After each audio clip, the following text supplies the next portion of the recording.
There was movement at the station, for the word had passed around that the colt from Old Regret had got away and joined the wild bush horses. He was worth £1,000, so all the cracks had gathered to the fray. All the tried and noted riders from stations near and far had mustered at the homestead overnight, for the bushmen loved hard riding, where the wild bush horses are, and the stock snuffed the battle with delight. There was Harrison, who made his pile when Pardon won the cup.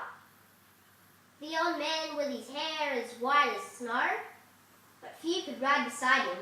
When his blood was fairly up, he would go wherever a horse and man could go. And Clancy of the Overflow came down to lend a hand. No better horseman ever held the reins, for never horse could throw him while the saddle grass would stand. He learnt to ride while droving on the plains. And one was there, a stripling, on a small and weedy beast. He was something like a racehorse undersized, with a touch of Timor pony, 3 parts thoroughbred at least, but such as are by mountain horsemen prized. He was hard and tough and wiry, just the sort that won't say die. There was courage in his quick, impatient tread, and he bore the badge of gameness in his bright and fiery eye, and the proud and lofty carriage of his head. But still so slight and weedy, one would doubt his power to stay. And the old man said, "That horse will never do for a long tarry gallop, lad. You better stop away. Those hills are far too rough for such as you." So he waited, sad and wistful. Only Clancy stood his friend. "I think we ought to let him come," he said.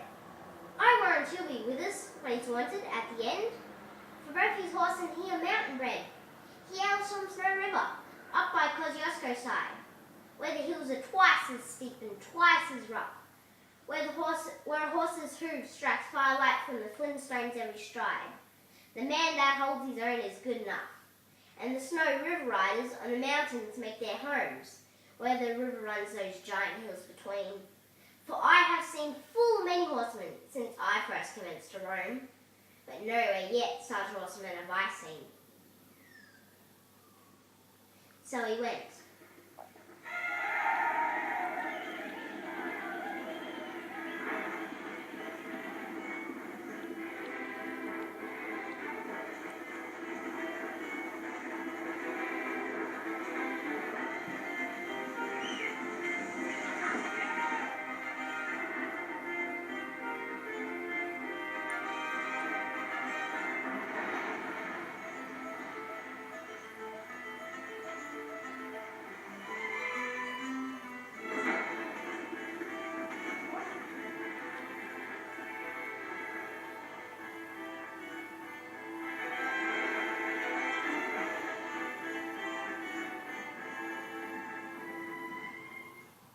They found the horses by the big mimosa clump.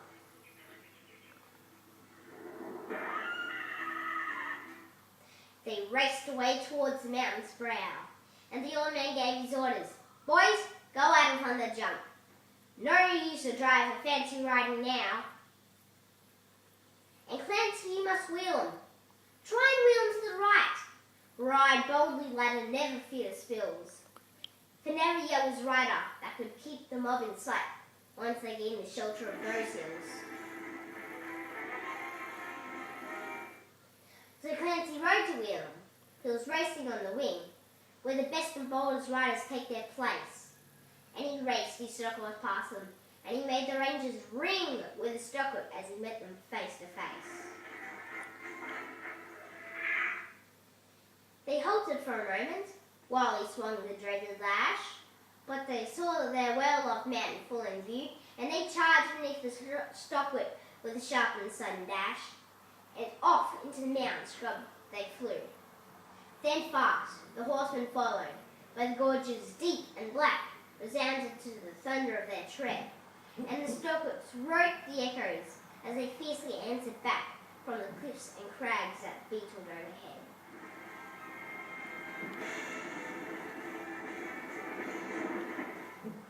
and upward, ever upward. The wild horses held their wayward mountain ash and courage on grew wide, and the old man muttered fiercely, "We may bid them of good day.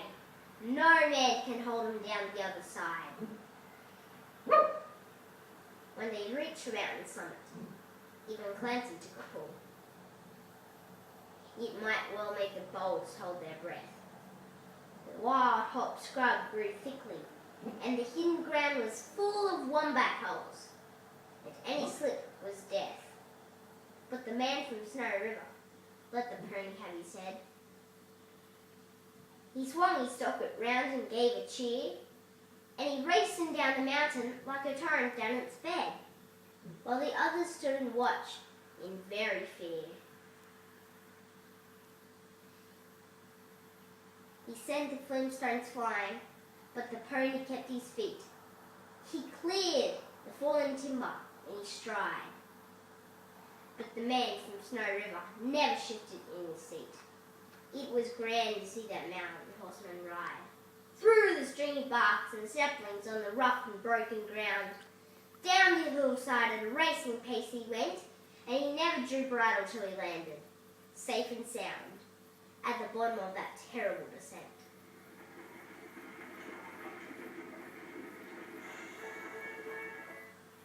He was right among the horses as they climbed the further hill, and the watchers on the mountain, staying mute, saw him ply the stock-whip fiercely, as he was right among them still as he raced across the clearing in pursuit. Then they lost him for a moment, where two mountain gullies met in the ranges. But a final glimpse reveals, on a dim and distant hillside, the wild horses racing, yet with the man from Snow River at their heels. And he ran them, single-handed, till their sides were white with foam. He followed like a bloodhound on their track, till they halted, cowed and beaten. Then he turned their heads for home, and alone and unassisted, brought them back.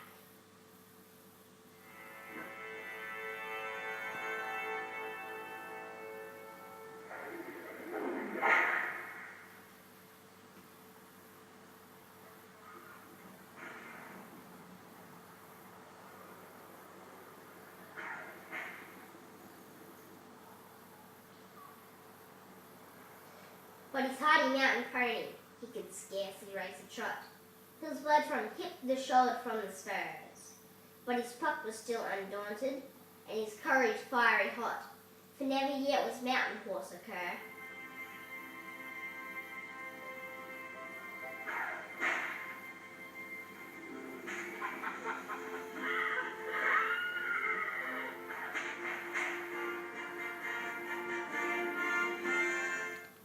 And down by Kosciuszko, where the pine-clad ridges raise their torn and rugged battlements on high, where the air is clear as crystal, and the white stars fairly blaze at midnight in the cold and frosty sky, and where, round the overflow, the reed beds sweep and sway to the breezes, and the rolling plains are wide.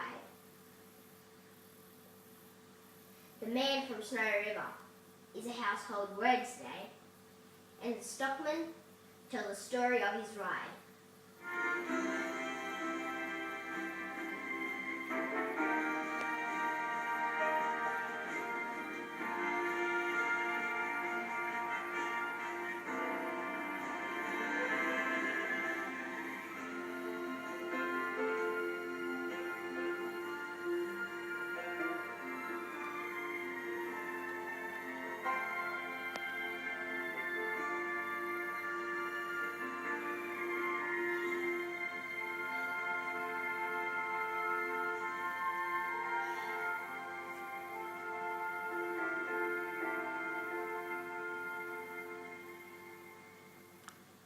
Happy birthday, Nanny. I love you.